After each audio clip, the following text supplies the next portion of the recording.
Welcome, everybody, to the Freedom from Colonialism webinar brought to you by the Committee of Progressive Pakistani-Canadians.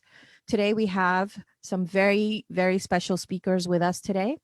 So before we begin, I'm going to do a quick land acknowledgement for the land that we're on in Canada. As we gather today to celebrate freedom from colonialism, we acknowledge the sacred land on which we stand and sit. This land has been a site of human activity and a home for people for 15,000 years. This land is the territory of the Huron-Wendat and the Petun First Nations, the Seneca, the Anishinaabe, the Haudenosaunee, and most recently the Mississaugas of New Credit First Nations and the Métis Nations. Please take a moment to become present on this land. Let's remember to show our support for the First Nations of this colonized land called Turtle Island. Let's remember to stand in solidarity with the Wet'suwet'en and the Six Nations people and the Haudenosaunee Confederacy as they are standing up for their land and water rights.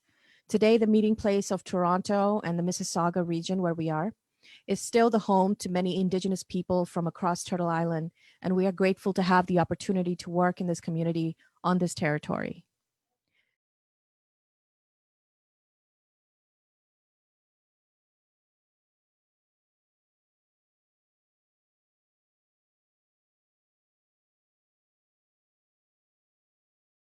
First, we have Omar Latif from the Committee of Progressive Pakistani-Canadians. He's going to introduce the webinar as well as tell us a little bit about the CPPC. Omar, please unmute yourself.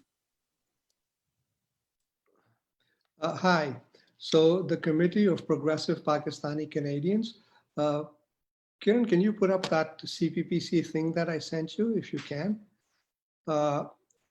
We formed it in the early 1980s. We are a secular organization.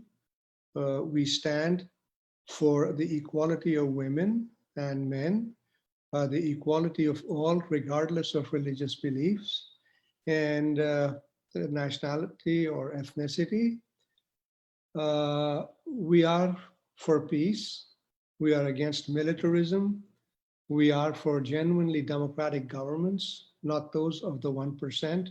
We are for social justice and for socialism. So you can see that in the Committee of Progressive Pakistani-Canadians for secularism, for equality of women, equality of all, peace against militarism, democratic governments, for social justice and socialism.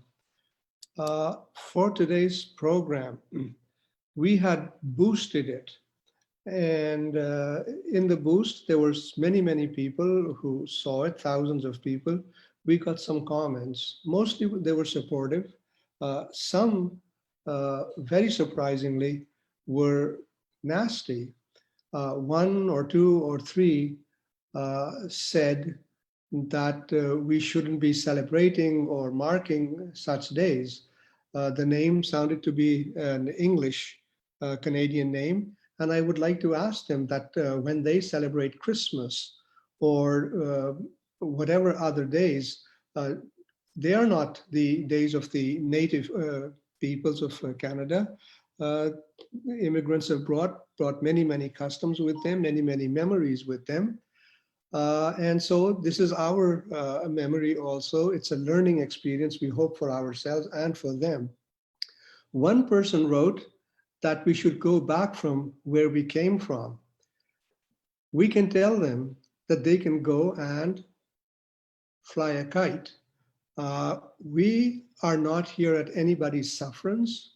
We are not here to please racists. We are immigrants just like them, and we will do things which we feel are good for ourselves and for our community. The issue that we are talking about today, it's about the colonialism, the colonization of the subcontinent of India, now India, Pakistan, and Bangladesh, and how the British came to rule it, how the peoples fought it from day one, unsuccessfully in limited ways, etc., till 1947. And we also want to dispel this illusion that colonization was of net benefit or of, yeah, to the Indian subcontinent. So our second speaker, Radhika, she will speak about the amount of wealth, just the tremendous amount of wealth that was looted from India during those 200 years. Can I share a document now? No. Okay. So that's basically what I had to say. I wanted to show you the map of colonization as it began in 1492 with Christopher Columbus's voyage to the west, and Vasco da Gama's voyage 6 years later in 1498 around the Cape of Good Hope and into East Africa and then into India. The colonization of the continents of the global south, that had very dire consequences for the global south. And of course, much of the European wealth depended on that. So you can see 1498 from Portugal, Western Europe, Southern Europe, Vasco da Gama, the Portuguese, sails, finds his way around the Cape of Good Hope, South Africa, goes to near Kenya, etc. And then from there, he took his ship to Goa first, and then to Calicut and to Goa. So that's, without further ado, we will ask Taimur Rahman. Kiran, will you introduce Temur or shall I?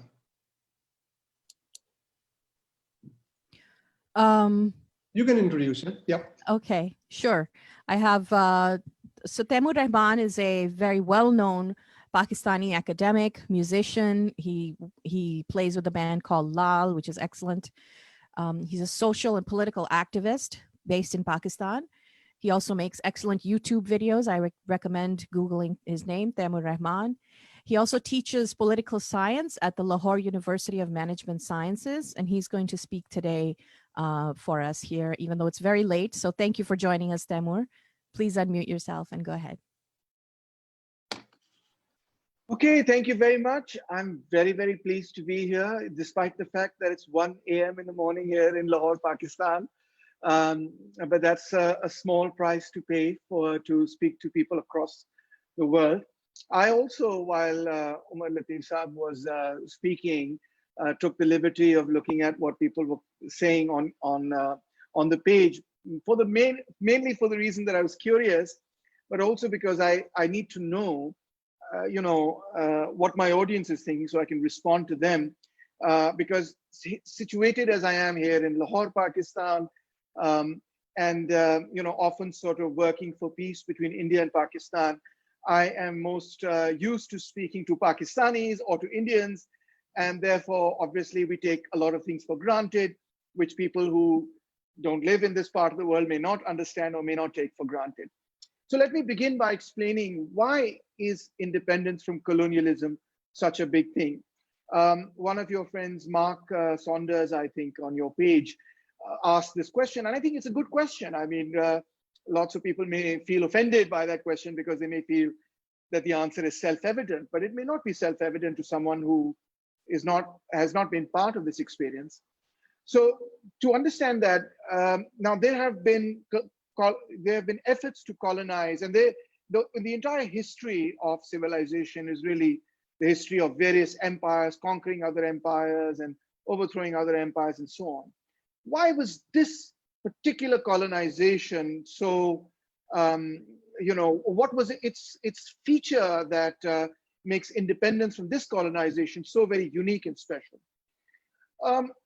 If you've taken the liberty of reading Karl Marx's famous essays on British rule in India, he says something very interesting in that essay. He says that although India has been conquered many times by the Arabs, by the Turks, and by many others, the Pathans, and so on, but this particular conquest, the conquest by British colonial rule of Indian society, is vastly different, qualitatively different, he says, from all the other forms of colonization that have occurred before, from the Mughals, from the Mongols, from any of the empires that came here and settled here, the Persians, the Arabs, whatever. And the reason that that is the case is because by that time, Britain had already experienced the Cromwellian Revolution and was already on the way to its transition towards capitalism. And when they conquered India, not only did they loot and plunder as people who conquer other lands do, but they in fact broke down the entire foundation of Indian society, the entire economic structure of Indian society in a way, and the social structure of Indian society in a way that had never occurred ever in the past history of India. They changed the land structure once they conquered Bengal in 1793. Just before that, there was a massive famine which caused 10 million people to die, called the Great Bengal Famine. And right after that famine, they instituted a very important reform called the Permanent Settlement Act that converted the agrarian structure in a radical way that I think Radhika will probably talk about, so I won't talk too much about it. But the impact of that was enormous, so enormous, in fact, that I have in one of my lectures made the claim, and many Indian social scientists or social scientists studying India have made the same claim, which is that the surplus that British colonial rule got from Bengal was the foundation of the industrial revolution of that period.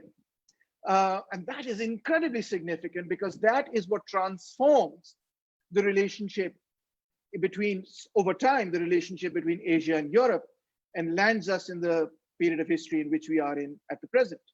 Madison and others have looked at the statistics, and before the era of colonialism, India and China produced half the GDP of the world. And by the end of the period of colonialism, India and China both produced less than between 6 to 8% of the GDP of the world. They had shrunk beyond all measure. So this represents a very dramatic shift in the relationship between East and West, and most importantly, it also represented a very dramatic change and shift in the way in which Indians, or all of them, and there are many different nationalities and ethnicities and people of different languages and so on, but the way in which the structure of Indian society was completely decimated resulted in also a great loss of confidence, a great loss of learning, a great break in the continuity of that civilization from which, in this period of post-colonialism, we are still attempting to recover. So we understand that this entire effort to colonize India was accompanied by an entire ideology. And that ideology basically stated that Europe is exceptional to the entire world. There's a sort of European exceptionalism, which makes Europe the repository of rationalism and reason and logic and science and so on. And the rest of the world, specifically India, is a land of mysticism and religion and Oriental, sort of mystical sort of religious ideas that are non-rational.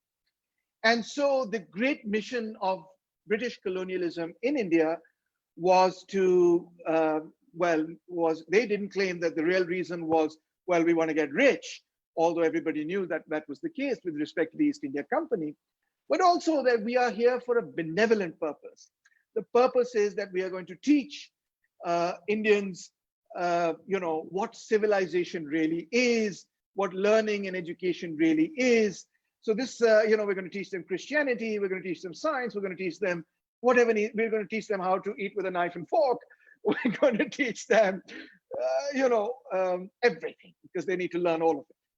And so this is referred to as the white man's burden, satirically referred to as the white man. This is the great burden that they're carrying, that we must civilize these uncivilized heathens, etc., etc. Of course, most people today in the world don't accept this in any way, shape, or form. and rightly consider this a racist argument and doctrine. And when they look back in India, and when one looks back at Indian history, anyone objectively, one sees, of course, that India has an incredible history, a very diverse, very interesting history. Much of it is still being explored, but it's a history that goes back thousands of years, and a civilization that goes back thousands of years. In fact, in 1925, when the Indus Valley civilization was first discovered, it was therefore acknowledged with the discovery of that civilization that Indian civilization is one of the three great ancient civilizations of the world, that is Egypt, Mesopotamia, and the Indus Valley civilization. So that's really how far back Indian history goes. So anyway, the other great myth that I think pervades in the West, also to some extent in India, and even to a lesser extent in Pakistan, is that the British were largely quite benevolent. And once there was this non-violent movement for civil rights and so on that Gandhi led, the British, in very typical British sort of style, decided, well, all right, I think it's been enough. 250 years of colonialism is enough, and let's give them the right to rule, etc.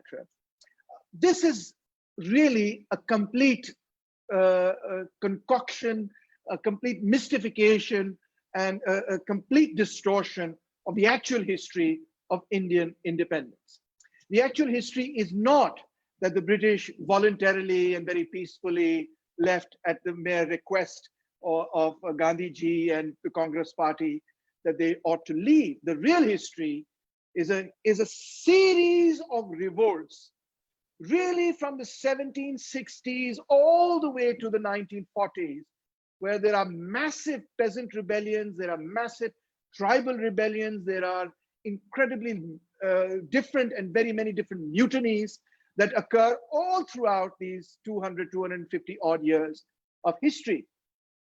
There is, so there's almost, what's the right word for it? There's almost unconcealed hatred amongst the common people, not only for British rule, but also, for the entire process of colonization. Let me very briefly and try very quickly to only list for you. I can't ever speak about them in 20 minutes, the number of great peasant revolts that occurred in India, beginning with the Sannyasi rebellion in Bengal that started in 1763. Then there was a revolt in 1792 in Tamil Nadu, another one in Orissa in 1804, another one in Gujarat in 1861 to 1819, another one in Pune in 1922, another one in Karnataka from 1824 to 29, another one in Orissa from 1827 to 40, another one in Maharashtra from 1840 to 41, yet another one in Bundelkhand, which is from 1842 onwards, then one in Maharashtra again in 1844, another one in Maharashtra in 1839, in Andhra Pradesh in 1827, another one in Andhra Pradesh in 1831, another one in Ganjam district in 1835, and in Orissa in 1829, East Bengal 1838, North India and Deccan in 1820. This, of course, also involved many of the Muslims and sort of Sayyid Ahmad Khan and others.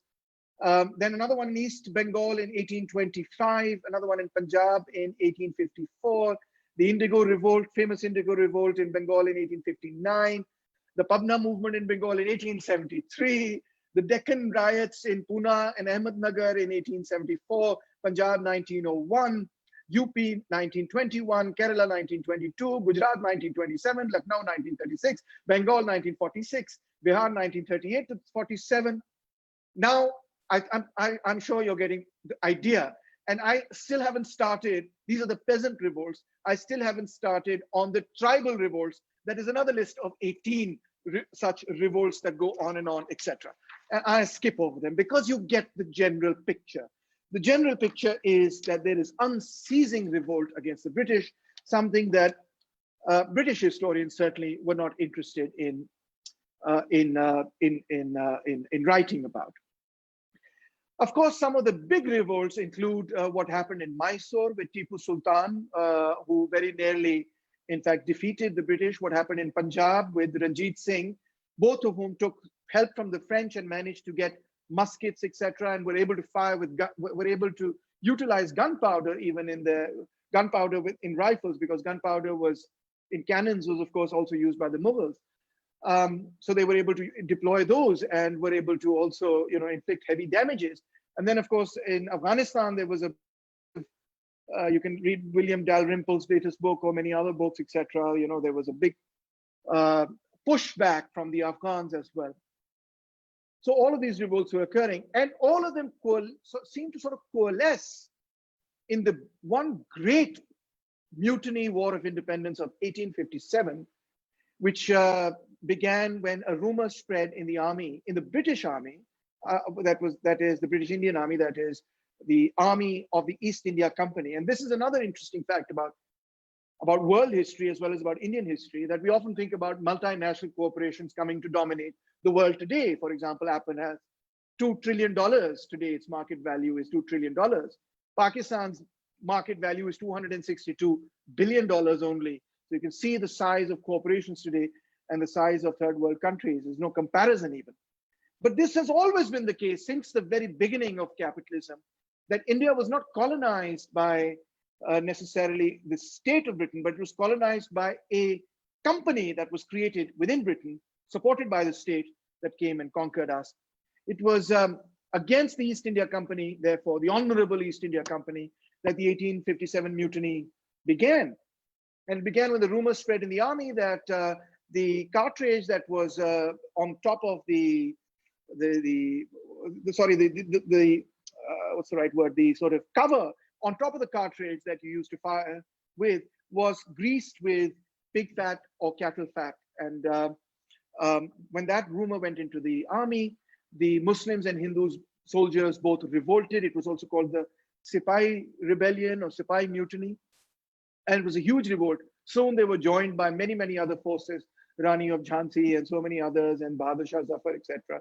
And it was put down with incredible ferocity and incredible violence.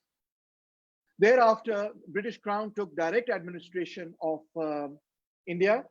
And in order to mitigate the crisis between all these revolts as well as the British Crown, they set up or helped to set up the Indian National Congress in 1885 in Bombay with 72 delegates. Now, if you read the original charter of the Indian National Congress, it was actually to improve relations between Indians and the British administration. And of course, the Congress at that time was largely made up of the elites of India who were themselves very, very pro-British. It was the same largely with the Muslim League that was set up in 1906 in Dhaka, which is today in Bangladesh. Again, this was an organization of Muslim elites set up by the British with an explicit purpose of improving relations between the British Crown and their Muslim subjects, quote unquote. But this was also preceded by a very important ideological movement in the 1870s led by Sayyid Ahmad Khan, who wrote about why the mutiny had occurred and what the British could do to prevent another mutiny. And in reward, he was not only made knighted, but the British also invested in the Anglo-Oriental College at Aligarh, which later became the famous Aligarh University, and formed and that gave the newly formed Muslim League the student cadres that would help to propel that party forward. Now, it's very important to understand that nationalism as a doctrine came really to India, therefore, from Europe. It came really from intellectuals that were studying in Europe or that were studying in India, but were studying European history in India, looking at European politics. And the one incident that impacts the Indian intelligentsia, perhaps more than any other, is the meeting of the League of Nations in 1919 after World War I. Of course, the war impacts Indians enormously in the sense that people go to Europe and fight. Many people from Punjab are taken, a huge number of people from Punjab are taken. And Punjab also plays a very key role, of course, in 1857, which is why the British consider Punjabis to be very loyal to the British and recruit them into the army, and they consider Bengalis to be very disloyal and consider them not to be, quote unquote, a martial race. So what happened in 1919 is when the League of Nations meets, the League of Peace meets, they decide that Europe has gone to war because the state system of Europe included multinational empires, the Austro-Hungarian and Habsburg, etc. And those need to be broken up, and new states would be created, each of which would be constituted only on the basis of language. And these would be considered nations. So no multinational states, but pure nations. When the Indian intelligentsia saw that, they immediately responded to that with the argument, well, if European nations can be given self-determination and independence on the basis that they are nations, we Indians are also, therefore, a nation. And we ought to also be given independence. So this began in so this was one side. The other side was that with the conquest of the Ottoman Empire, the conquest really of Turkey, the Muslims lost, Muslims felt that they lost the Khilafat, which was the last standing symbol of sort of the old glory of the Islamic Empire. And so in India began a movement called the Khilafat movement. So the non-cooperation movement, the Khilafat movement, now the non-cooperation movement, the Congress Party being led by Gandhiji, they come together into the non-cooperation movement between 1920 and 1922. And this is now a mass movement, the first all Indian mass movement that, aside from 1857, but which was an armed movement, this is not necessarily an armed movement, but it's a mass movement. So this really begins, the movement for civil liberties, and it very clearly shakes up the British Empire, though they're not ready yet to give up power. And at the same time, as a result of the Bolshevik Revolution and inspired by the Bolshevik Revolution, the Communist Party of India is set up in the mid-1920s. Most people look at 1925 as an important date. And together with that, there are many other left-wing groups that are set up. For example, the Hindustan Socialist Republican Association is set up under Chandrasekhar Azad and very soon becomes famous with names like Bhagat Singh and Rajguru and Sukhdev, who become heroes of the independence movement, young men who become heroes of the independence movement only at the age of 23, 24, they're in their early 20s. And if you're interested in that, I think I don't want to digress too much, but it's in my city, Lahore, that they were given the death sentence. And sadly, we've been fighting, the left in Pakistan has been fighting for decades, that the place where they were given, Jail Road, because that was the jail in Lahore where they were given the death sentence, that chalk should be converted to Bhagat Singh chalk. But there's also a huge mosque there. And the people in the mosque say, whoa, we can't convert a Pakistani chalk to the name of somebody who was a Sikh. It's a horrible situation, but there you have it. So anyway, after they were given the death sentence, many of the people in HRSA also ended up joining the Communist Party. And in Bengal, there was also a sort of terrorist movement against British rule that would commit sort of acts of violence against British colonial authorities that was equally significant. Now, by 1935, the British realized that we've got to do something about this. There are many cases against the Communist Party, etc., the Meerut conspiracy case and the Kanpur conspiracy case. Things are getting more and more heated and radical. So 1935, they create the Government of India Act 1935, where they promised to hold provincial elections and give part franchise to Indians. And in 1937, elections are held in which the Congress Party comes to dominate. It wins power in 7 of the 11 provinces of India, which really shakes up the Muslim League, with Muslim League not having won anything, at pretty much anything at all. So the Muslim League in 1940 adopts a resolution called the Lahore Resolution, in which it states that Muslim majority areas ought to become a separate country altogether. And right at this point in time, of course, the British are going into the Second World War, and the British need a reason to hang on to India during that Second World War, and therefore are able to utilize this difference, not just this difference, but one of the differences that they utilize is this one to suggest that the time is not right for independence, we can't do anything, etc. They also attempt to use caste differences and regional differences to keep the independence movement in check. Now, during World War II, as soon as Nazi Germany attacks USSR, the Communist Party of India, which has pretty much been an illegal organization in British India all along, decides that, that they have to rise to the defense of the Soviet Union. And right at that particular point in time, Gandhi begins the Quit India movement in 1942, and therefore also begins this tussle between the communists and the Indian Congress nationalists. The Indian Congress nationalists say, you stop fighting, and the communists say, we will continue fighting, but right for the moment, we need to, we need to join in the alliance against fascism. And from the Indian National Congress, Subhash Chandra Bose departs to take another position, which is the split opposite, where he allies himself with fascist forces, and in Burma, with the help of the Japanese, is able to create the Indian National Army that does engage with the British India Army, fights several engagements, but finally is not victorious and is not able to win. Meanwhile, the communal differences between the Muslim League and the Congress Party continue to grow, and both sides are unable to reach a compromise. And one thing that I will mention here, which I hope that we can maybe perhaps take up later in the question and answer session, is the view that is often not discussed in the literature. We often, in Pakistan, we get a lot of historians talking about the Pakistani Muslim League side of the picture. You can, for good historians, you can look at the work of Aisha Jalal. From the Indian side, of course, you get, several historians looking at things from that point of view. But very rarely do you get a mention of what was the Communist Party of India solution to this entire situation. And that's the most interesting part for me, because frankly, communists got blamed on both sides of the border for contradictory things. So when they came to Pakistan, they were immediately, almost immediately, from the very first few years, declared as enemies of Pakistan and declared as Indian agents and declared as people who opposed the partition.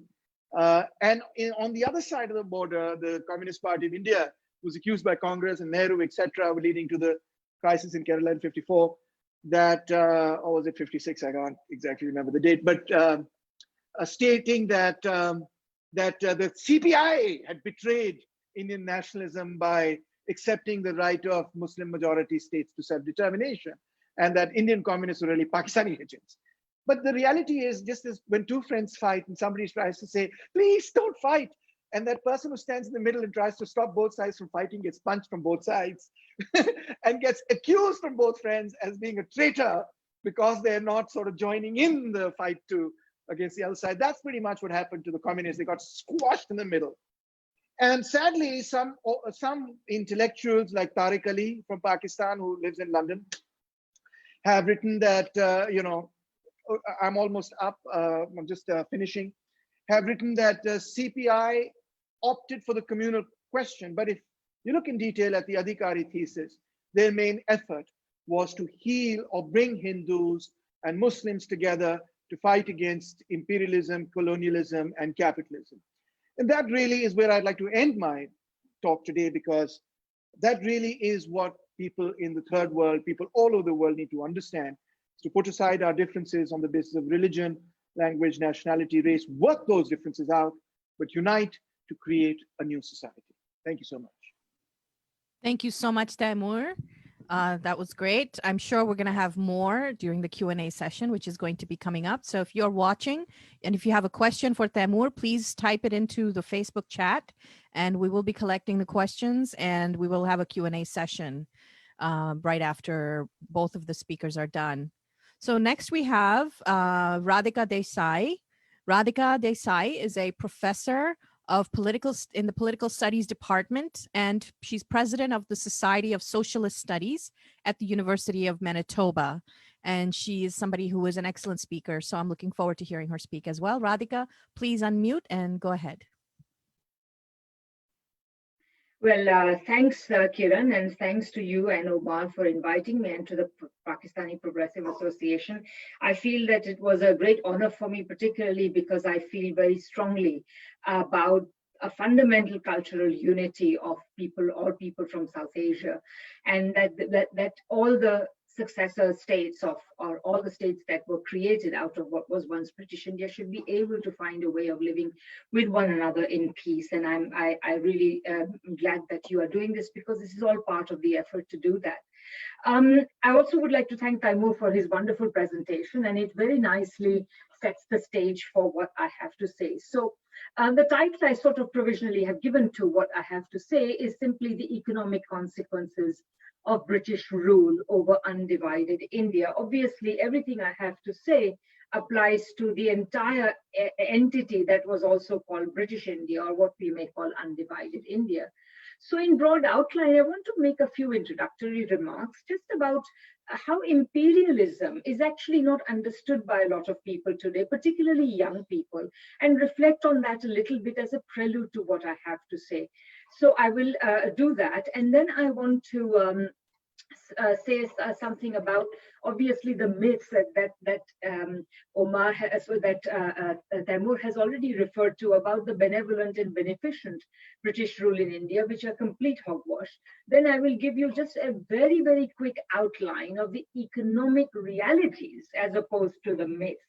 And of course, the damage done by British rule was across the board. It was not just economic, it was of course very fundamentally economic, but it was also social, cultural, political, you name it. The damage is everywhere to be seen. But anyhow, so we will look at I will just outline the economic realities, and then I will focus on three of them that I have found myself thinking about a lot recently, and I think that it's important to emphasize. Although at some level it's an arbitrary choice, but I want to talk about deindustrialization. I want to talk about the drain that both Omar and Taimur referred to, and then I want to talk about the growth record under colonialism and since, certainly as it relates to India.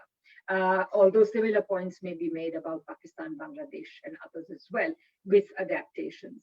So that's what I'm going to do. So let me start with a few remarks about imperialism. I think that there has been, of course, as most of you are probably aware, that the discussion of imperialism is incredibly mystified. And it's a bit like to some extent, the discussion of all forms of domination, because all forms of domination rely on those who they dominate not fully understanding what is going on, what has gone on. So I think that that's part of the reason for that. And so, of course, historically, there have been multitude of ideologies, white man's burden, the civilizing mission, etc., that prevail. So I think those certainly exist. On the left, very often people say things like, well, imperialism may, formal colonialism may have ended, but look at the third world today, independence made no difference, which is another way of essentially legitimizing imperialism.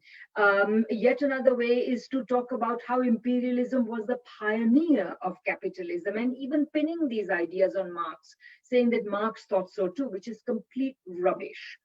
And I would say that underlying all of this, fundamentally, there is another problem. There's another problem because, there's another problem, which is that I think that there is a fundamental delegitimization of nation states.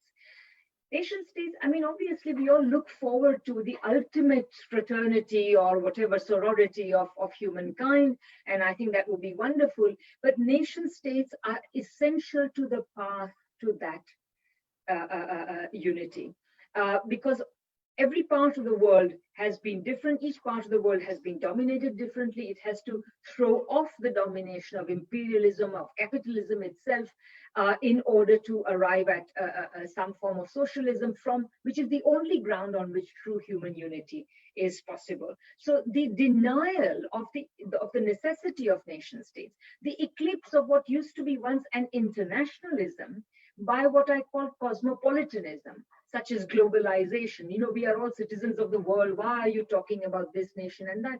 That's a fundamental delegitimization of historic struggles that have brought the third world to where it is today. It may not be much, but it is a darn sight better than imperial times, as we will see in a few minutes. And these myths persist more easily because the workings of the economy themselves are mystified. When the young people go to learn economics, they learn about the economy as though it was something that is as though the world economy was a seamless world economy without being divided into a number of different national economies, each with their particular characteristics and so on and so on. This also goes for much left understanding, where capitalism is sort of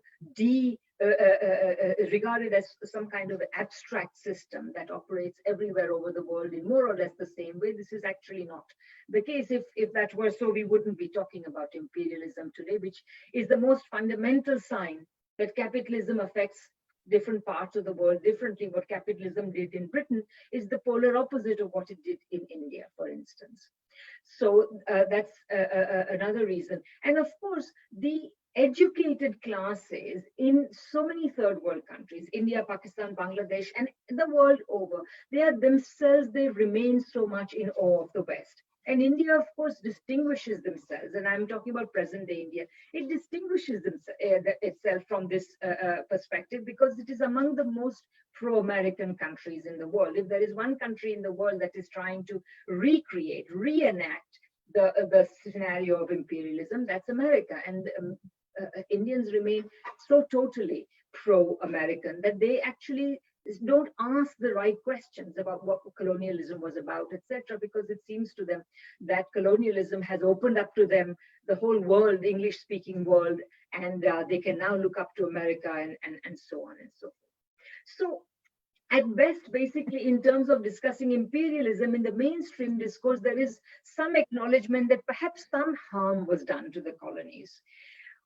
What is almost never discussed is what was the benefit to the imperial core of what happened in the colonies. That is to say, how did Britain, for example, benefit from imperialism, from having India as her colony? These are the sorts of questions that we have not been asking. And particularly when you don't ask those questions, then imperialism itself becomes a sort of crime without a motive. And if there is a crime without a motive, then you sort of trot out different things like, oh, well, they didn't really need to do it, or it wasn't so bad, etc., etc. So you have to find the motive of the crime. Otherwise, why would there have been such enormous empires? I mean, just look at this map that I'd like to show you. I guess it's this one, yeah. Can you see it? Yeah, so here is a map of the world in 1914. Obviously, Taimur, for example, already mentioned that there was the Russian Empire, there was the Austro-Hungarian Empire, and there was the Ottoman Empire. And of course, these empires were, shall we say, pre-capitalist empires, because, you know, although, you know, Alexander created an empire and Julius Caesar created an empire, not all empires are alike. I think Taimur also made this point that India had been conquered lots of times, but there was something specific about British colonialism. So if you just look at the colonial, the capitalist colonialisms, the British Empire, you can see in this kind of orangey slanting lines, and then there was the French Empire and the Italian Empire and the German Empire right here, and so on. And so you can see, and of course, remember also that practically all of Latin America, although it was not formally colonized, and all of China was subjugated, and much of West Asia was subjugated in forms of semi-colonial subordination. So anyway, so why would there have been such enormous empires if there were, you know, if there was no benefit to be gained from that? So that's why we need to really understand. In fact, there was actually a notorious British historian called John Seeley who actually claimed in a short book he wrote about the beneficent and wonderful British Empire that the empire had been acquired in what he called a fit of absent-mindedness, that the British never really meant to acquire an empire. So you can imagine the extent of the mystification. And I think part of the reason why many of the realities of empire are only now, 70 years after India became independent, Pakistan, Bangladesh became independent, we are finally beginning to scratch the surface. People like Shashi Tharoor can make speeches at the Oxford Union demanding reparations from the British and all that. And this can go down because the fact is these myths persisted even in academic life. For instance, when I was a student, there were still enormous controversies and different professors fought with each other. Typically, the white professors did not agree with, say, the people, professors from the subcontinent who would say, well, there was, a drain, for example, and so on. So these debates are very live. So only now in the 2100s, really, and the 2200s, are we beginning to make sense of the economic harm of it. I'm not saying that nothing happened before, but the fuller picture is still emerging, is what I'm trying to say. So the critique of imperialism is now growing.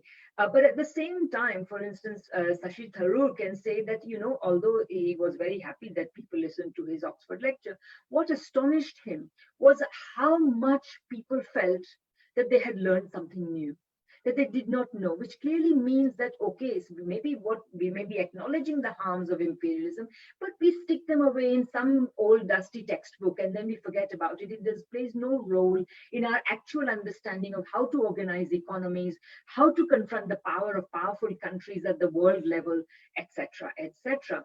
And perhaps this kind of understanding of imperialism is beginning to become more normalized, partly when it is coming, certainly just when the West is about to be eclipsed in terms of its centrality to the world order. So that is something else we should bear in mind. However, having said that, left and critical economists have been at work trying to understand imperialism throughout this period. So I'm going to give you a sample of these understandings of this. So, going back to the colonial period itself, when our people like Asi Dutt and Dadabhai Naroji and others were complaining about un-British rule in India and how both of them were united in this, how British rule had made India poor.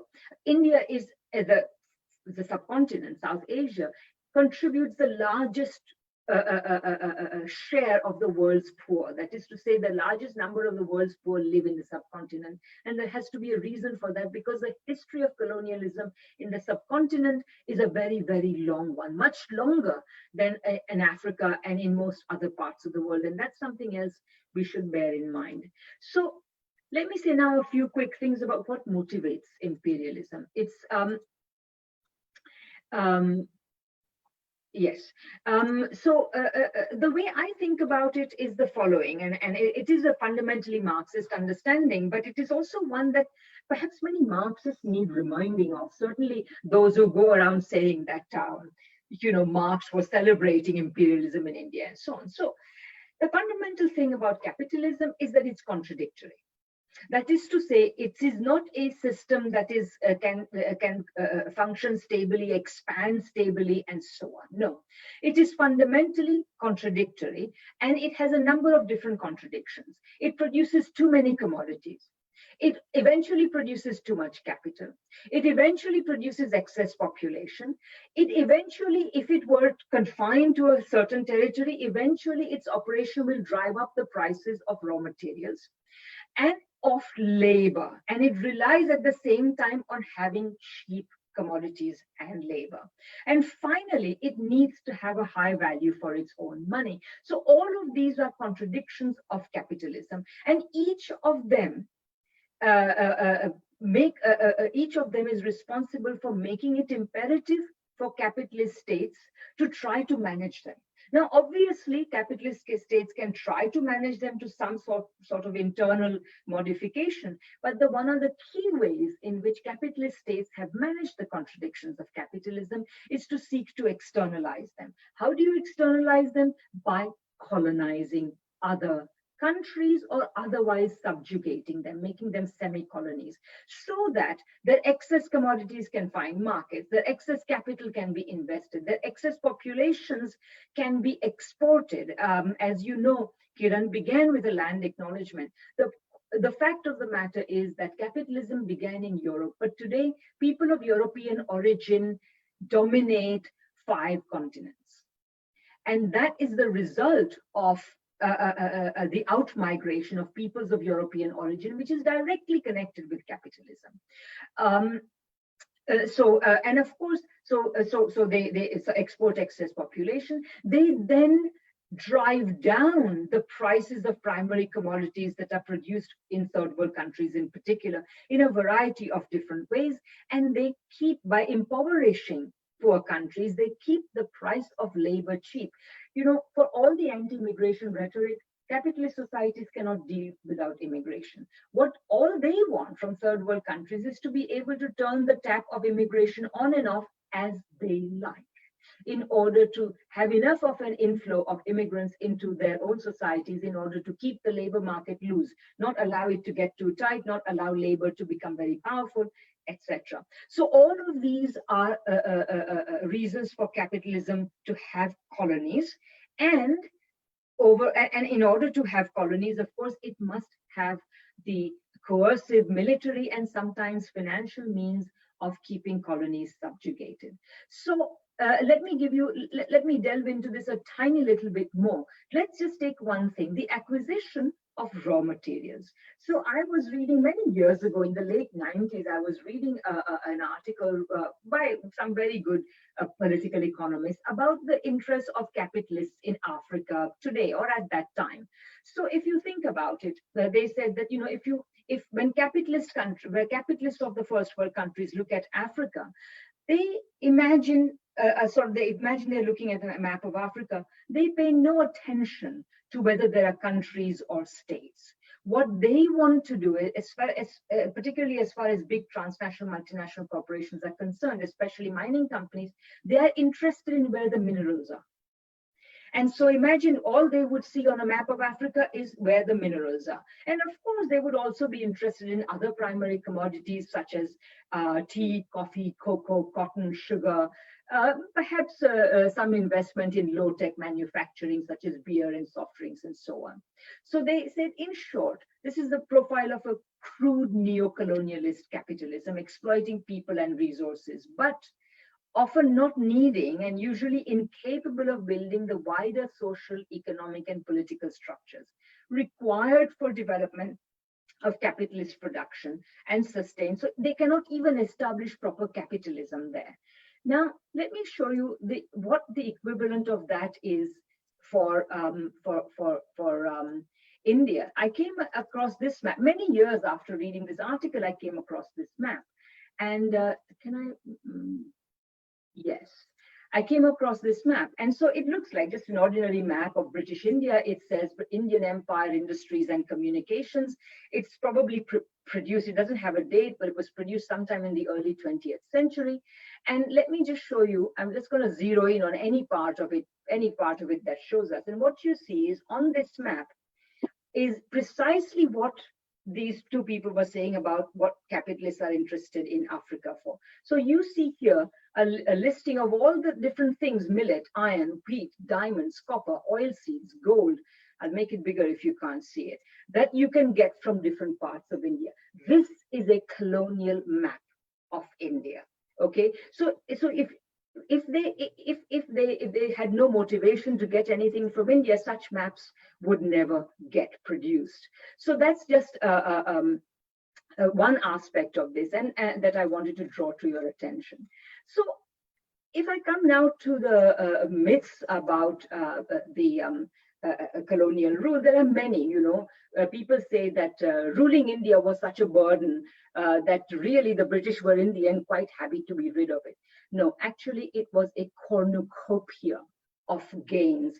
I think, and I will talk about this in greater detail before, but in fact, right up until the very end, Churchill was the most loath to let India go, even though by that time, by the 1940s, retaining India had become rather costly, not because India was costly, but because of the resistance, because of the strength of the nationalist movement. This was what made keeping British rule in India costly. But even then, Churchill was really loath to give it up because India had historically been a cornucopia of benefits for Britain. People say India was united by the British. Sorry, I will still need a little bit more time. Thank you. In fact, the British divided India. We are told that liberal democracy was bequeathed by the British. In reality, what democracy we got was a result of our own struggles, and the liberal institutions we got were deformed by their originally colonial and repressive purposes, which we still visit upon our people. British rule, the British did not develop India's economy, etc. Let me just quickly go to the realities. In reality, as I've already said, the effect of British colonialism was very complex. Let me just focus on some aspects. I think the fundamental thing, before we even start enumerating the more specific wrongs, I think simply the fact that India was ruled by a foreign power in its interests, in the interest of externalizing the consequences of its capitalist contradictions, was the problem. India was an open colonial economy. It was not part of a free trade zone. It was subject to one-way free trade. So one-way free trade meant that the Indian market was open to all British goods and so on, but the British market was not open to all Indian goods, and British also managed India's trade in their own interest. They imposed deindustrialization on India, putting over the initial period of British rule millions of artisans out of work, throwing them out onto eking out a living in whatever they could, whether by undertaking agriculture, which they were ill-trained to do, and so on. The rate of growth was almost nil under colonialism.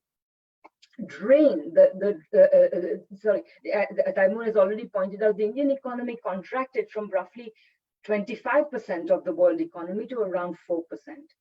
R.C. Dutt, even back in the early part of the 20th century, calculated that about of 44 million of British revenues that were collected, 16 million were paid in home charges and 10 million as in the pay of British officials abroad. That meant that basically half of revenues were going abroad. And I'd like to actually cite R.C. Dutt.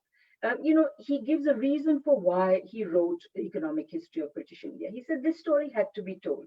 The deep-seated cause of the poverty of the Indian people has to be explained.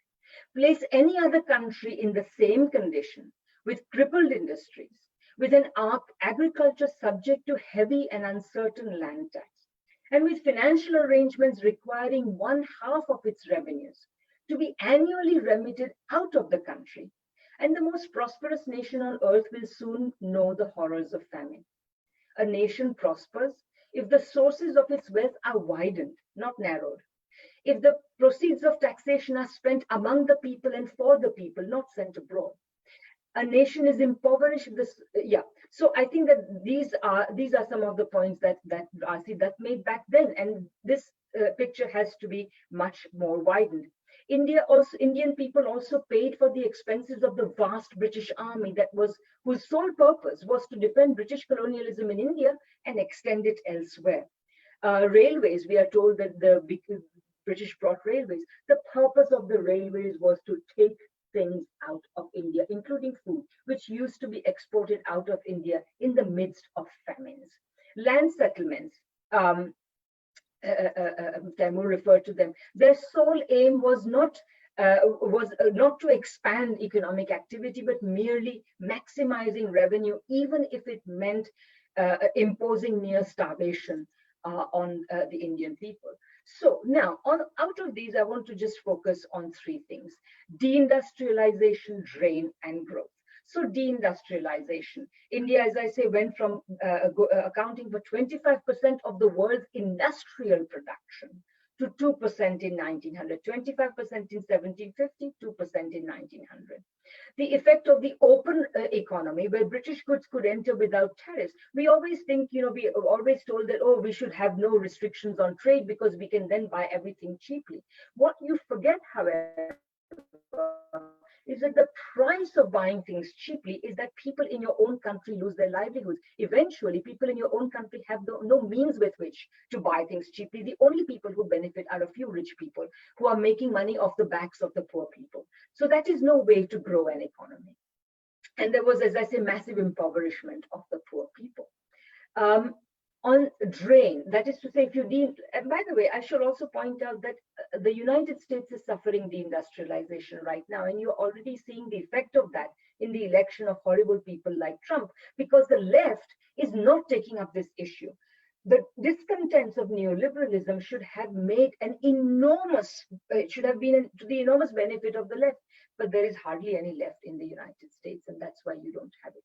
Anyway, the drain. The drain was organized in a very peculiar way. And as I said, the complexities of the drain mean that until very recently, it was barely acknowledged. Certainly, all sorts of British writers simply dismissed the idea of a drain.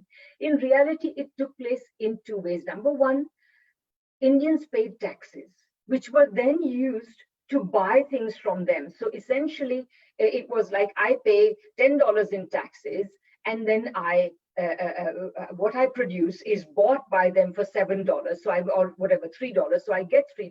But in fact, the produce of India is going away for free to other countries, essentially. Uttar Patnaik has estimated that, and there was a second component to the drain. India was the second biggest exporter in the world when under colonial rule. Imagine that, the second biggest exporting country. India's exports balanced Britain's declining trade, balance of trade. That is to say, Britain went into the negative balance of trade very early on, and India basically made it good. The key here was that all the money Indian exports earned, essentially the sterling and gold value of it went to London. Indians were then paid a devalued rupee equivalent of that. And so this was the way in which India was drained. Uttar Patnaik has estimated the value of this drain from 1765 to 1938 at $45 trillion.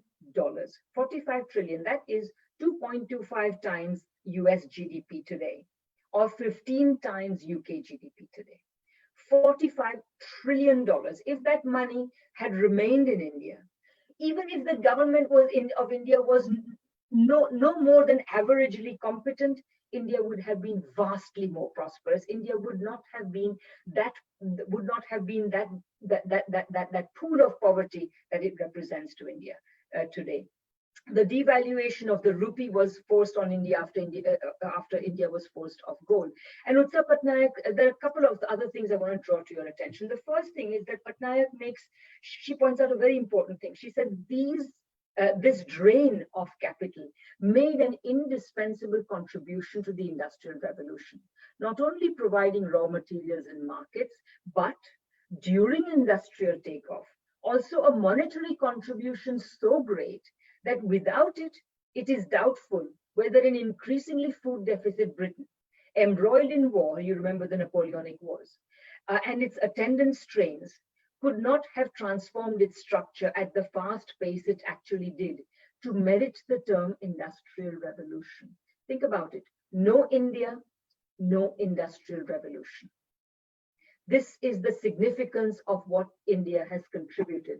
Let me show you something else, which I think is very important. And maybe I will just make this the last point. I will come back to growth if necessary later. But this is very important that you should see. Sorry, here we go. And share screen with this. Share. Right. So the key thing of the drain from India is, for people in Canada, there is another very interesting thing, and the United States. These blue arrows are essentially the drain from colonies, the biggest being from South Asia or British India, and then to a lesser extent from the Caribbean. And they're not statistically significant. I'm just roughly giving you a rough idea that the biggest drain was from India. So all of these funds are going towards Britain. From there, Britain is financing the industrialization of the United States, Canada, various parts of Europe, South Africa, and the Antipodes, Australia and New Zealand. The period when this drain was the biggest was the period of the industrialization of these parts of the world. So India and colonial surpluses generally were industrializing these other parts of the world. I've got actually lots more to say, but I'd rather keep it for, in the interest of time, keep it for the question and answer. So thank you very much for your patience. Thank you so much, Radhika. That was very, very intriguing, and I could hear a lot more on this, but thank you for watching the time. We have some questions from the audience and participants in the Facebook chat as well as in other places. So we're going to start the Q&A, and hopefully both Taimur and Radhika, you will have much more to say during the Q&A. So one of the questions is for either one. Can either of you speak to the Puritan values, the Puritan sort of puritanical Christian values that the British brought to South Asia? And is it true that they got rid of some progressive views that were held in South Asia at the time? And Taimur, you're muted. Radhika, if you want to take that question, go right ahead. I think there's no doubt that there were a number of Puritan values brought to India. At the same, so I would give a complex answer to this. One very simple point is that, in fact, in India, for example, you find that there is a much greater tolerance for transgender and even same-sex relationships, transgender relationships historically. Like you can see in the past that there have been, there was this sort of tolerance. However, we have to also bear in mind that very often it was a repressive tolerance. Okay, so it's, we often boast that, okay, in India, for example, today, hijras exist, but they exist in an extremely subordinated position in society. So I have no doubt that the incursion of British puritanical values highly exaggerated the already existing tendency to repress difference in India, but so that it made it far worse. But I think we should be careful. Indian patriarchy is pretty strong more generally. So I would say that, and the Indian caste system also exists. I mean, again, there's no doubt that there was a caste system historically, but there's also no doubt that the British made it more rigid, or the British way of interacting with Indian society made it more rigid. So that's what I would say. I think, so what I'm overall trying to say is that I think it's important for us to criticize both colonialism, but also be aware of the limitations of our own traditional hierarchical cultures. So any progressive nationalism has to be able to do both. And any progressive vision of our societies has to be able to both criticize, and I think scholarship on this is actually getting richer and richer by the day. So we are capable of understanding what things were at the time, and we should take it up very seriously. Thank you. That's a wise answer. For Taimur, what is the significance of the fact that it was the East India Company that established colonial rule in India instead of the British state directly? The East India Company number one, the East India Company was far more rapacious because it was a company and it was beholden to its investors, and it wanted to turn out as big of an investment as possible. Whereas the British state as a whole is arguably going to look at these things from a larger strategic point of view of, well, what are the Russians doing and what are others doing and what do we need to do in order to consolidate this, that, and the other, so on. So I think that the earlier period was particularly rapacious, and it's only in the latter period that you get a little bit of the sort of locomotive steel and the development of some transport systems and canal irrigation and so on and so forth. The earlier you go, the more rapacious, the more sort of extractive it was without anything being built or reconstituted. And the later you go, then the British begin to look at it as a as a long-term investment, and therefore as something they want to hold on to, and therefore they look at it in more strategic terms rather than in immediate economic terms. So that's one thing. But the other more important thing is that we've got to understand capitalism as a whole, which is that it's always been a civilization dominated by multinational companies. The state is dominated by companies, the society is dominated by companies, the world is dominated by countries are dominated by companies. And this has not existed just in the recent period of what we call globalization. But this has been the foundation of capitalism from the very first day. That's been the foundation of colonialism. You had the Dutch East India Company, you had the French East India Company, you had the British East India Company, and they together went and conquered the world. So, the critique of multinational companies as dominating over governments, etc., in the academic circles specifically, almost sort of suggests that this is something that's emerged with globalization. Whereas in my view, capitalism was a globalizing movement from the very first day, and a system in which companies dominated over governments and over territories from the very first day. Those are the two conclusions that I would draw. Thank you for that. And for Radhika. I think Radhika would like to add something. Oh, yeah, please go ahead. Sorry. So, I mean, I agree with Taimur's general characterization that, a company rule was kind of, shall we say, the rapacity was organized on an individual basis. So you got rogues like Clive of India and so on. But it is also important to remember that under Queen Victoria's rule, when the company rule ended in 1857 and British rule began, the key thing is that by now, the looting of India became more systematic. Okay, that's the first thing. Secondly, we must not forget that the East India Company was not some kind of free private company. It was a chartered company. Queen Elizabeth gave the charter to the East India Company. And that meant that it had essentially a sort of monopoly of state power in certain sections. So in that sense, it was an agent of the state. So that's the second thing I would emphasize. So I would say that company rule,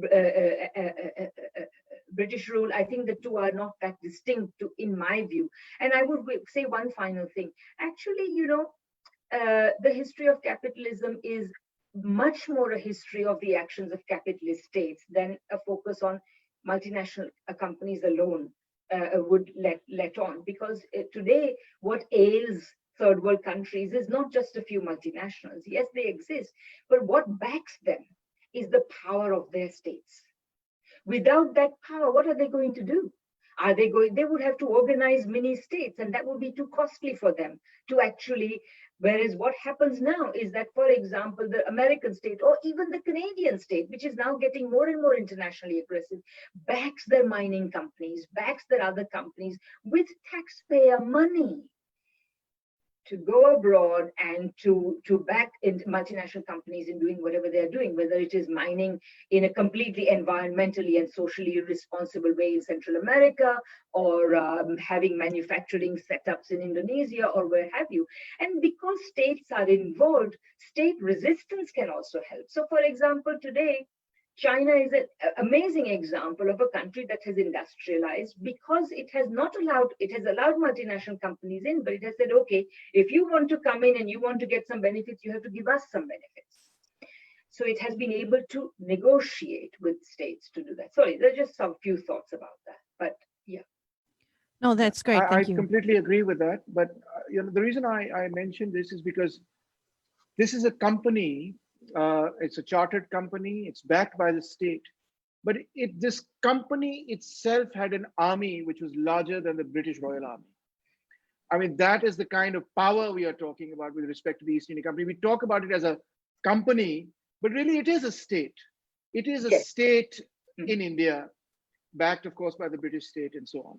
And that is quite, I find that quite remarkable, not in the sense that it's a wonderful thing or something, but remarkable in the sense that at the origins of capitalism, I find it relevant in this sense that not only at the origins of capitalism was it the situation that a company could have 200,000, 300,000, 400,000 soldiers, but also that the Pakistan military, as it came to later dominate over commercial interests in Pakistan and others, in my opinion, emerges from the ethos of an army that developed out of a company, and the army continues to be part army and part company, a massive economic enterprise, industrial enterprise, which keeps its hooks into politics in the Pakistani state at least. And that, I think, is the reason why I mentioned that, this is how things happen, because several conclusions follow from that with respect to, in my opinion, at least Pakistan. And that's why I mentioned it. Thank you both for that. Definitely an interesting discussion on its own. There's another question that was about Subhash Chandra Bose.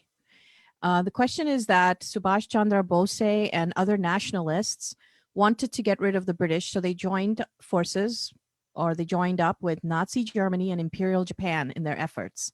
And it's part of a lesser known history of the independence movement. Can either of you speak to that, to their motivation, and to what, how that came to be? Radhika, would you like to start? Sure, I can start.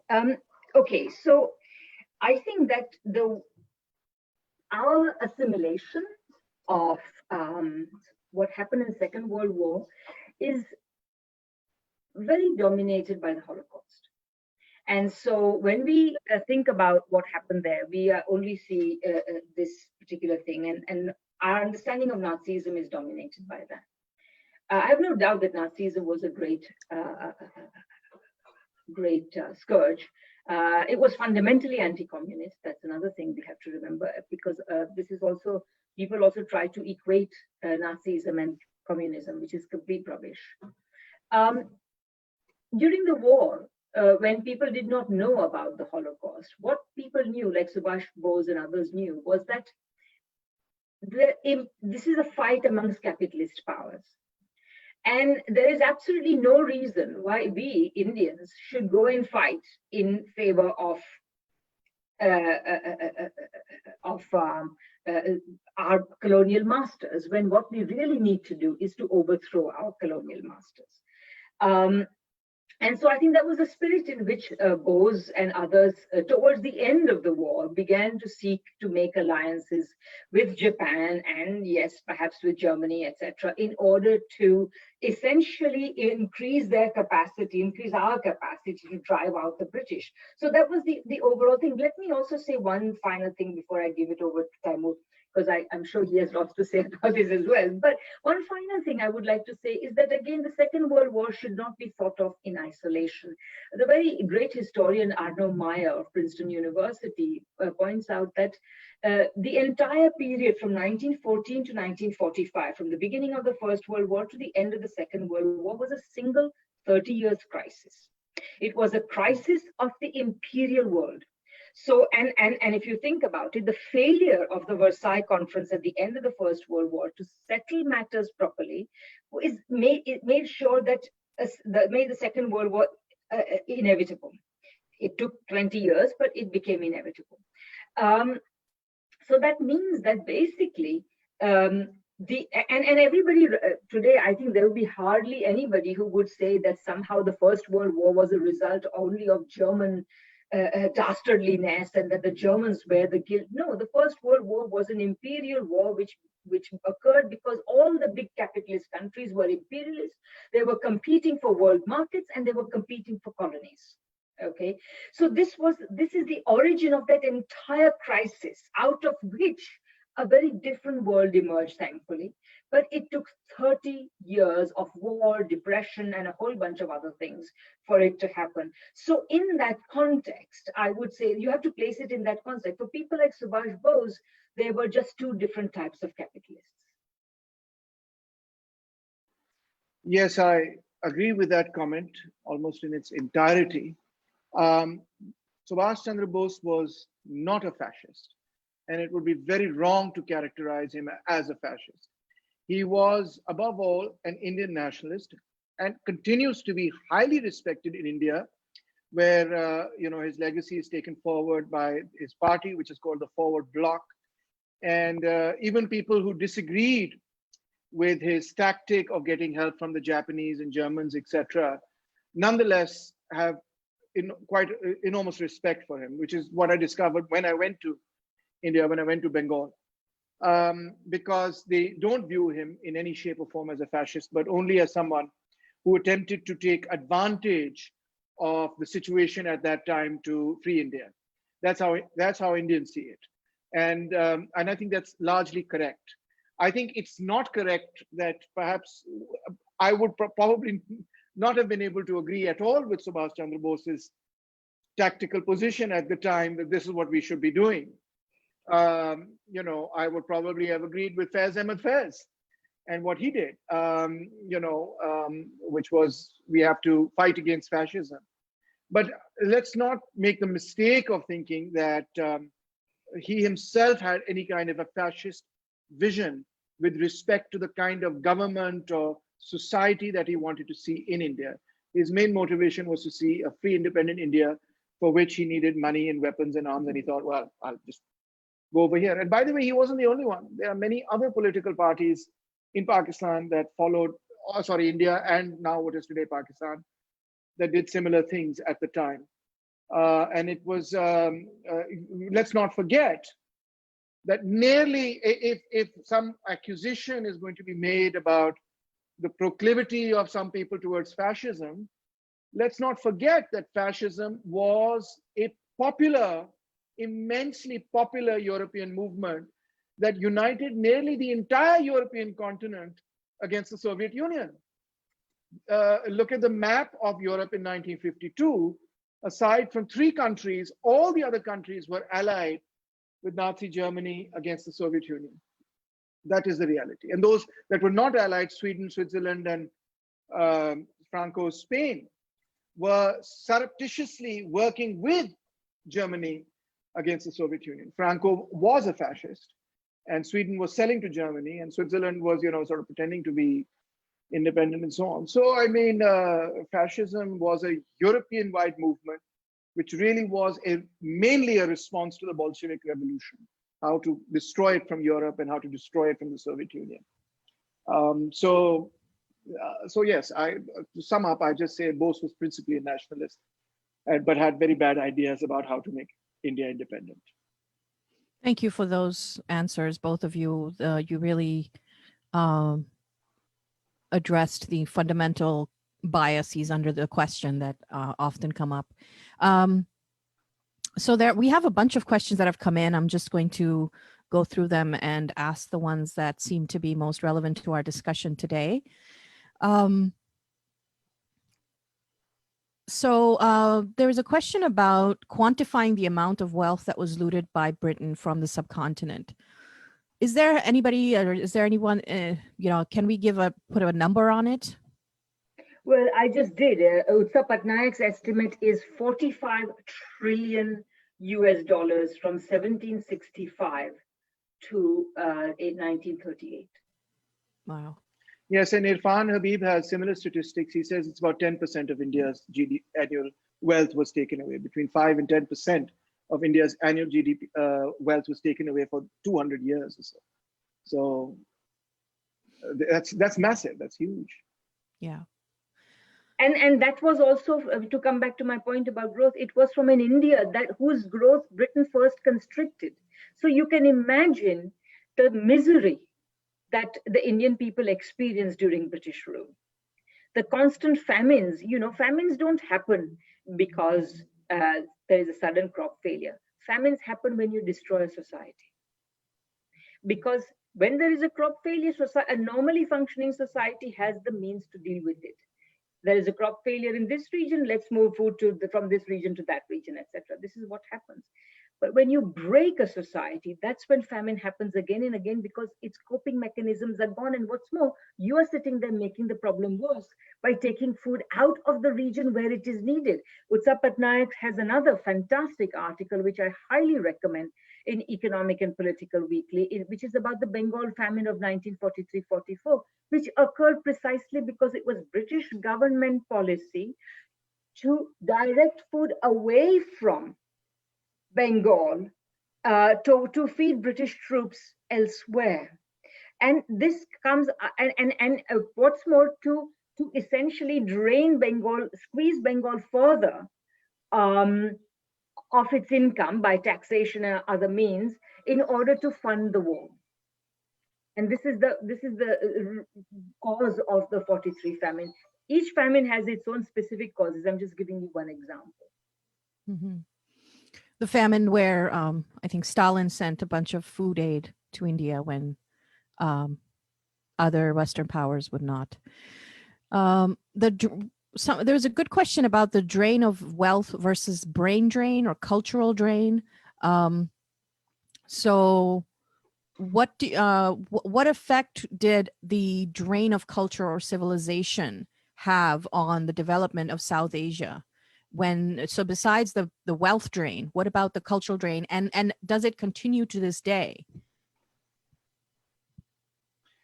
Well, I think the main sort of movement of people in the time of early and the middle sort of period of colonialism was mainly to move labor. They moved a lot of Indian indentured laborers into Southern Africa, where they built the railways, and they moved Indian indentured laborers into North England, where they moved into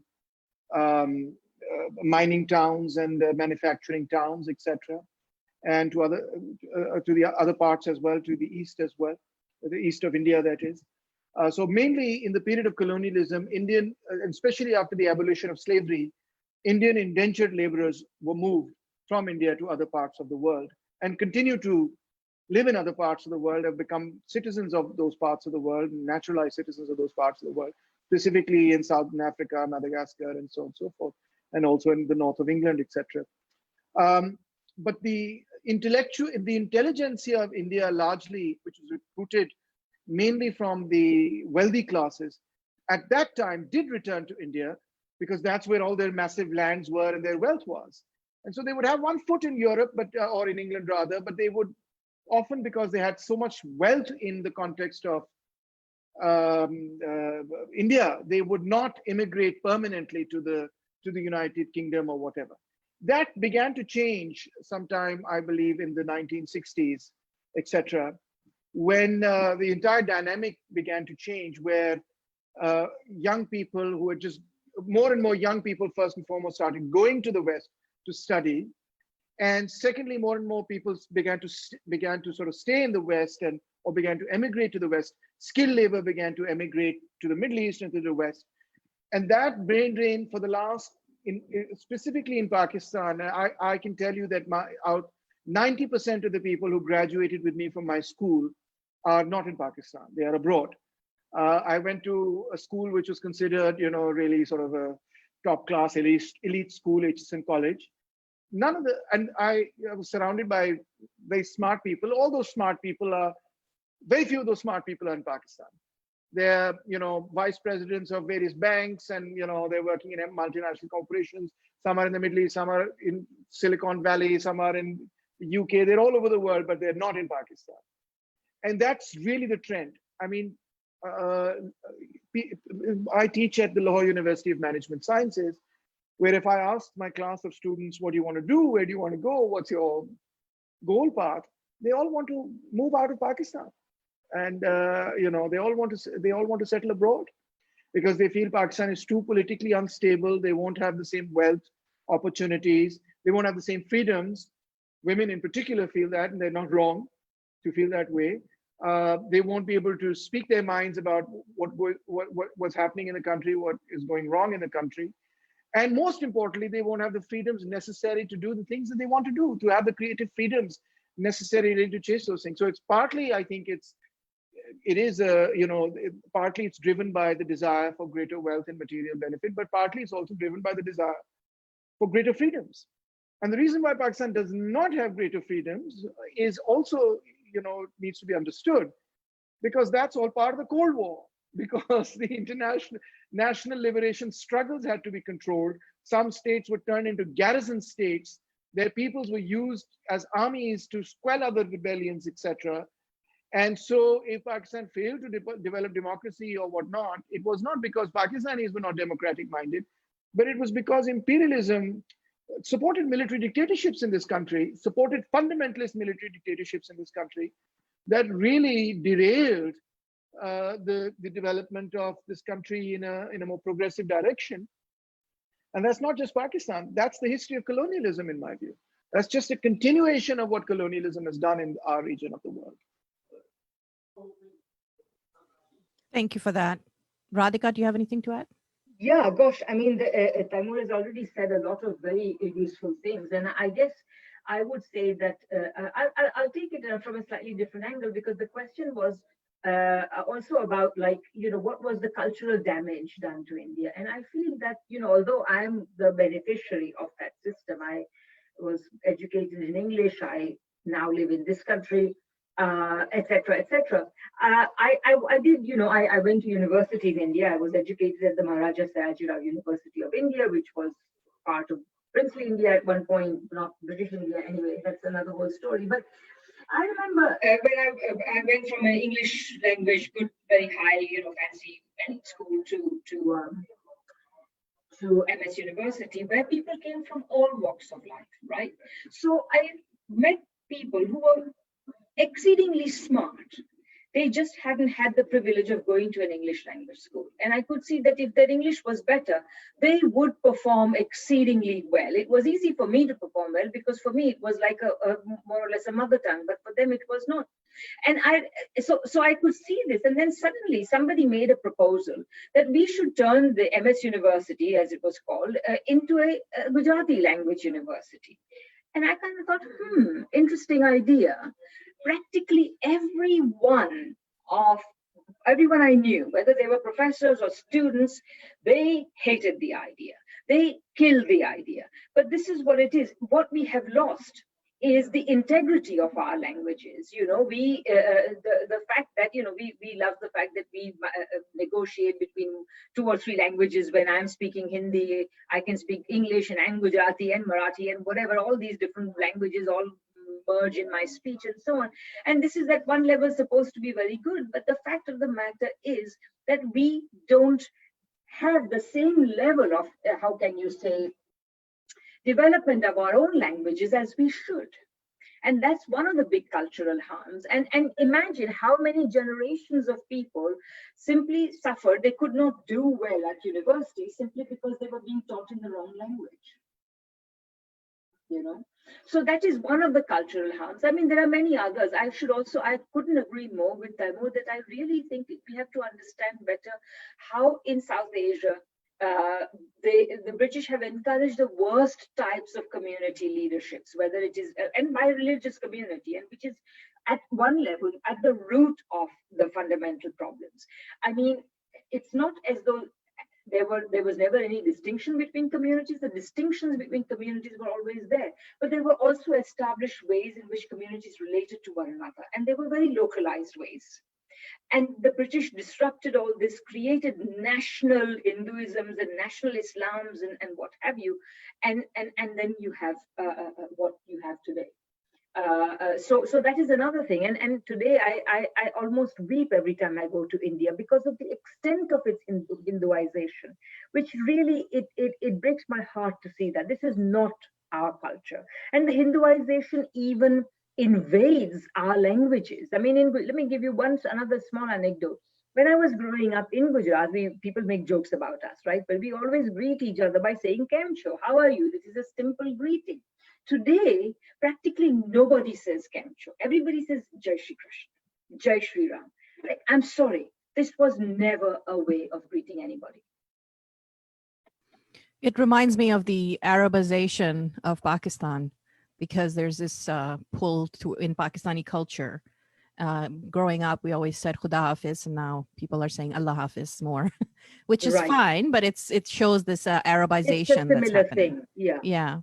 And also to Taimur's point, that's one, I'm from Pakistan, and that one of the, probably the biggest reason that I have not moved back is because of the lack of women's rights and the autonomy of women. And I'm used to that now. And I totally understand the imperialism and the way I lived in the 80s in Pakistan, and I saw Ziaul Haq's reign over there.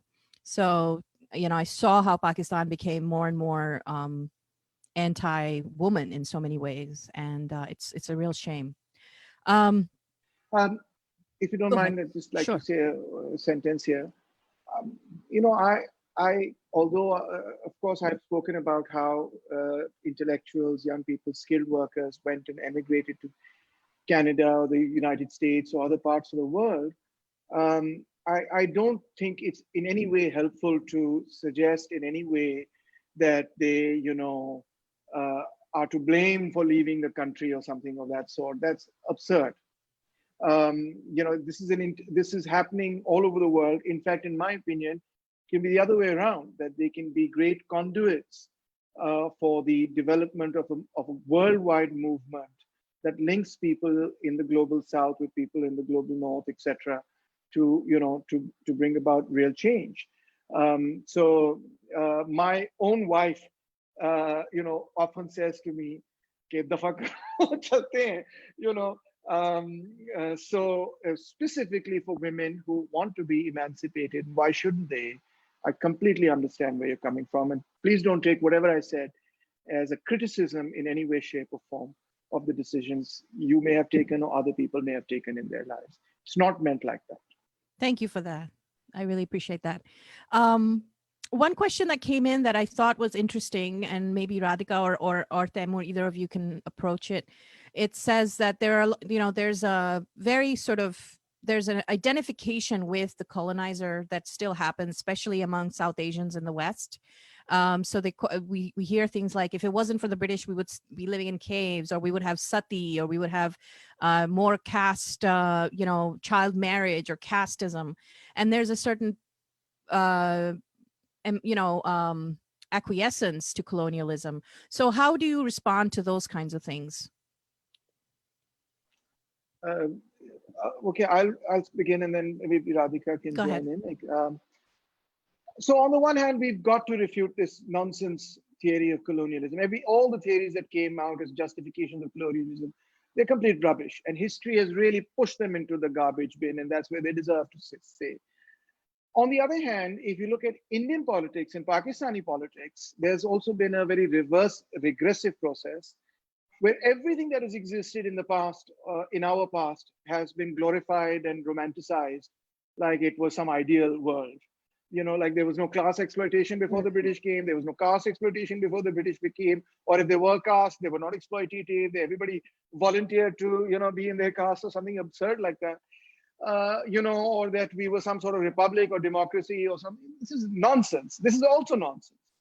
And what it gives rise to, in fact, the glorification of the past is the politics of the BJP in India and the politics of Islamic fundamentalism in Pakistan. Because then the effort really is to somehow merge that whatever crazy image they have about the past, which is not really even accurate with respect to the past, but it's a glorified image of the past, with present capitalism, creating a monstrosity that is essentially fascist in its core. It's not Subhash Chandra Bose, but it's BJP, it's Hindutva, it's Islamic fundamentalism that I would consider to be fascist movements. So both these tendencies, one is more prevalent in the Western academia. So if I'm talking to that audience, I have to address that side, and the other may be more prevalent in Pakistan or in India. So when I'm talking here, I have to address the other side. So both sides have to be rejected. We cannot go back to the past. We cannot consider British imperialism to be the solution. We've got to move forward to a socialist society. Thank you. I couldn't agree more. I think we should, yeah. Yeah, I think, so you're saying that the romanticization of the past is what causes this kind of questioning. And yeah, then... maybe I'll just say the purpose of in places like India, which are emerging from colonialism, they have a dual responsibility. It is to be responsibly critical, obviously, of colonialism, but also of the past of their own society. It's not like pre-colonial India was some kind of paradise. Yes, it produced a great deal, but it was a feudal, patriarchal, casteist culture. Not perhaps in the same way as it turned out to be casteist under colonialism, but nevertheless, there were elements of this, and this has to be destroyed. And any genuine progressive nationalism seeks to recast society, to reimagine modern society in a new way, in a way that makes, in a way that realizes the unity and the equality of people of its countries and their prosperity in a completely new way, but using the resources we have. We have resources as well as disadvantages, and we have to work with them. So this glorification of the past is simply a way, again, in the Indian context, the glorification of the past is actually to say somehow replace British colonialism with the invading Muslims that are supposed to be, to be driven away and all this ridiculous stuff. So that is very pernicious because of course it destroys a very, and most people don't realize it, but our normal everyday life is a synthesis of so-called Hindu and so-called Muslim elements. I mean, Gujarati, as I grew up speaking it, is a combination of Urdu and certain Sanskrit elements and so on. But today, when you go to Gujarat, they try to get rid of the old. We, for example, for time, there is a perfectly ordinary Gujarati word, wakhat. Now we get rid of that and we say samay. I mean, it nauseates me to say samay, because it's not because samay is a bad word. Samay is a perfectly fine word, but because of the intent behind the change that is being introduced. Place names in Gujarat are being changed right, left, and center.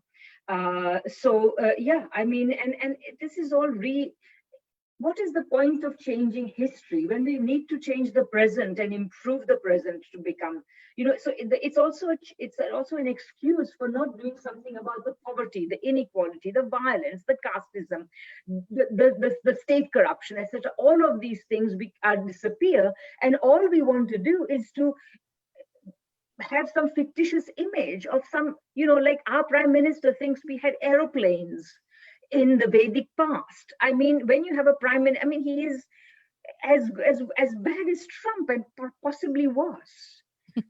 Yeah, possibly worse. Absolutely.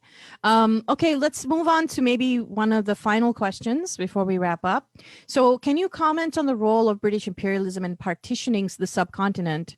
And can partition be undone? Or I would add, what is a future social, can we imagine a kind of socialist South Asia, and what would that look like, and what should it look like?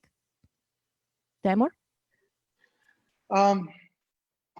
Obviously, they played the Muslim League against the Congress and the Congress against the Muslim League. I think there's very little doubt there. And they made a mess of partition as well, because not only did they, sort of not inform people where the exact boundary was and how people were going to move, whether people were going to move, which village was where, which caused mass carnage in Punjab. So it was extremely badly handled. I mean, the estimates of the number of people who died in the riots that occurred between Hindus and Muslims, Sikhs and Muslims even more. I mean, we have no idea. They say 12 million people immigrated both sides. 1 million people may have died. It's an astounding figure. And then, the question of princely states never really sort of was very poorly handled, resulting in this conflict over Kashmir, which has lasted for such a long time. And so they made a mess of everything, in my view. Now, the way to approach, how are we going to settle this problem? When I go to India, many on the left and, many people say to me, can't partition be undone? Can't we just go back to living together?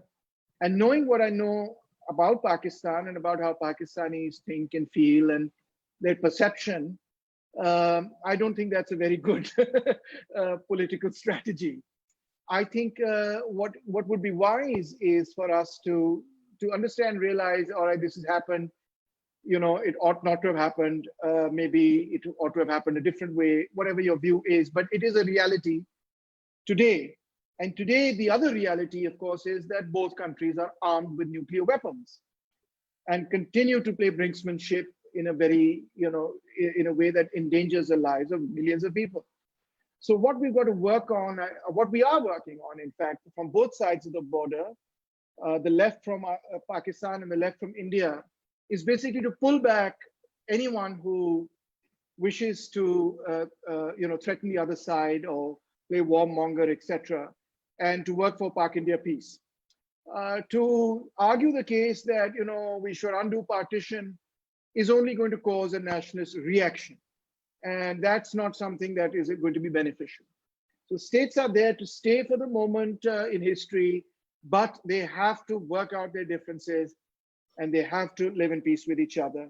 And the only people who can make that happen are the progressives on both sides of the border. Thank you for that.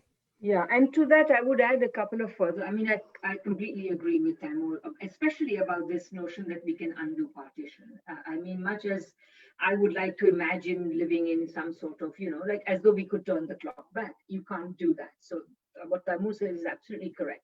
To that, I would add a couple points. Number one, most people don't realize this, and my class is shocked when I say this, which I say fairly early in the class when I'm teaching about India. If British India had not been partitioned, it would have been the largest Muslim country in the world by far. Imagine the Muslim population of India, plus the population of Pakistan, plus the population of Bangladesh, predominantly Muslim. You add them up, that is many times the population of the biggest Muslim country in the world today, that's Indonesia, that's 270 million people. Okay, so, and as the largest Muslim country in the world by far, we would never have had, these Hindutva types would have never dared raise their head against the parapet, above the parapet. That's the first point. The second point I would like to make is that why did partition take place? In my humble opinion, of course, in India, the dominant discourse is it was Jinnah, and Jinnah was this sort of villain of the story and all of these sorts of things. But in my understanding, from what I have read, it seems to me, and I'm not a historian, but I take an interest in these things, and it seems to me that partition came about because the Congress leadership, and that included Gandhi at the time, I'm sorry to tell you, would not concede the decentralized federation that Jinnah wanted, which the Communist Party was also supporting. And I think Jinnah's demand was perfectly reasonable. It was reasonable because of the experience of discrimination and, there had already been by this time sufficient animosity to say, well, in order to deal with this, why don't we essentially ensure that there's a decentralized federation in which Muslim majority provinces would, and a decentralized meaning that all the provinces would have a lot of rights, which means Muslim majority provinces would remain part of India, but they would also have a great deal of freedom in managing their own affairs. And if that had happened, I have no doubt that both Hindu majority and Muslim majority provinces would have been welcoming to people of all faiths. And because that is how they lived, particularly in Western India. I would say the story of Bengal is slightly different, but let's leave that aside for now. I mean, even that would have been improved. So partition did not happen because of Jinnah. Jinnah did not want to partition. Jinnah just said, I want a decentralized federation in India. And the Congress leadership refused to grant it. Now, I have another whole theory about why it refused to grant it, but that would take another very long discussion. So I won't make it right now, but I think that that's a very important thing to remember. Thank you for that. So the material conditions are, instead of idealizing some kind of united, turning the clock back, it's more important to focus on the material conditions. And I think if we follow the path that Taimur proposes, which is to bring India and Pakistan closer together, increase the mutually beneficial interaction, not India lording it around interaction, mutually beneficial. The more it increases, the more, in a certain sense, borders will cease to matter. Mm-hmm. Today, the French and the Germans who fought with one another live in a single European Union. Why is that possible? Because they have managed to create mutually beneficial relations. That's even in a capitalist context. Imagine what would happen if it was in a socialist context, So I think it is possible to do that. And the only way of doing that, the surest way, the safest way, the most peaceful way, and the most mutually respectful way of doing that. Because you have to remember that Indians have to remember that Pakistanis have gone through a lot as a result of being cast aside in partition. They had to deal with the smaller territory, the divided territory, not getting the, essentially, India basically was identified with British India. Pakistan was just an incidental thing that happened along the way. So I think all of these things affected Pakistan negatively in a variety of ways. And also, it just breaks your heart to think about it. But the language of Pakistan, that is Urdu, is not the language of any of the parts of the country that became Pakistan. It is the language of the Gangetic heartland. Yeah. It is full of ironies and tragedies. Yeah. Thank you for that. Do either of Wonderfully you, stated. Thank yeah, you. do you Wonderfully have stated. any closing thoughts, Temur, before we wrap up? Well, my closing thoughts are that should have been my opening thoughts, but here they are. When we in Pakistan celebrate 14th August, independence, etc. When I was a child, I would go outside and I would wait for the little flags to fall, which were thrown from helicopters. And being a child, it was something I was really fond of, and so on. And of course, being a child also, I was very uncritical of Pakistani nationalism at that time. But it struck me many years later that when we celebrate in Pakistan, when we celebrate 14th August, the great irony is that unconsciously and sometimes consciously, we are not celebrating, and I'm sad to say this, independence from British colonial rule. We think we are celebrating independence from India. And this is an absurd idea because India itself was under British colonial rule. We were not colonized by people from India ever.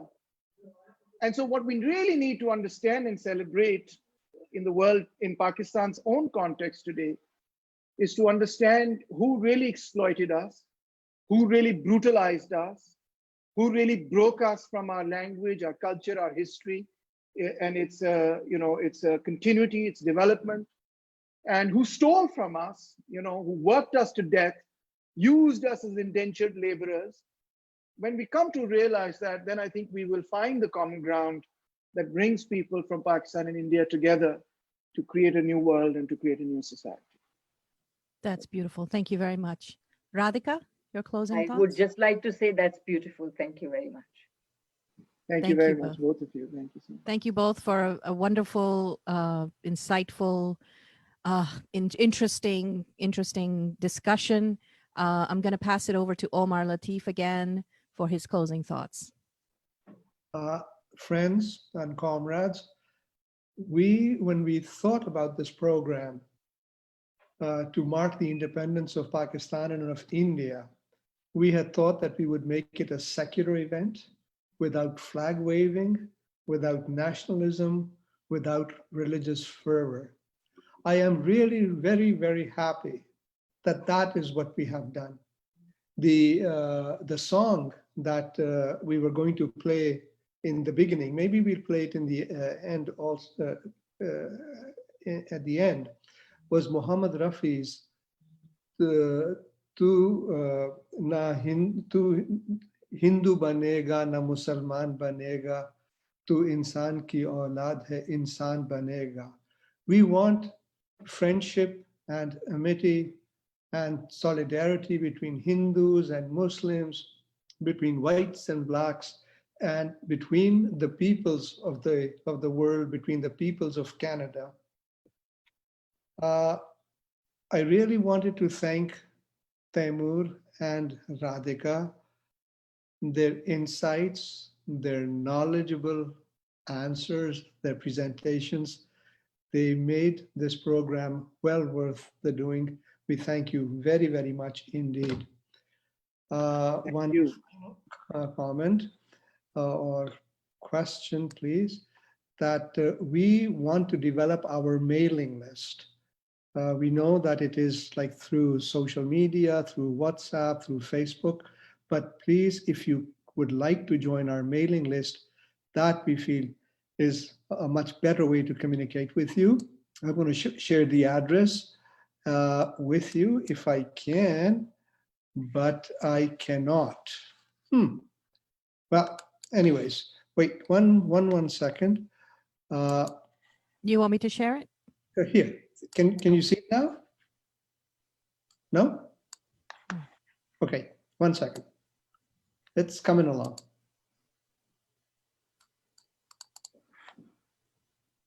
Yes. Right. So those are the principles that guide us. Our mailing list is abbas7243@yahoo.ca. abbas7243@yahoo.ca. Please send your email. We'll keep it confidential, and we'll send you information about ourselves. This is one of the first programs that we've done on partition. We hope to do many, many more. I hope that you will join us, and I hope that it was somewhat useful to you. Thank you, Taimur. Thank you, Radhika. Thank you. Thank you, everybody, for joining us today. This ends our Thank webinar. you. Thank you. Have a good day.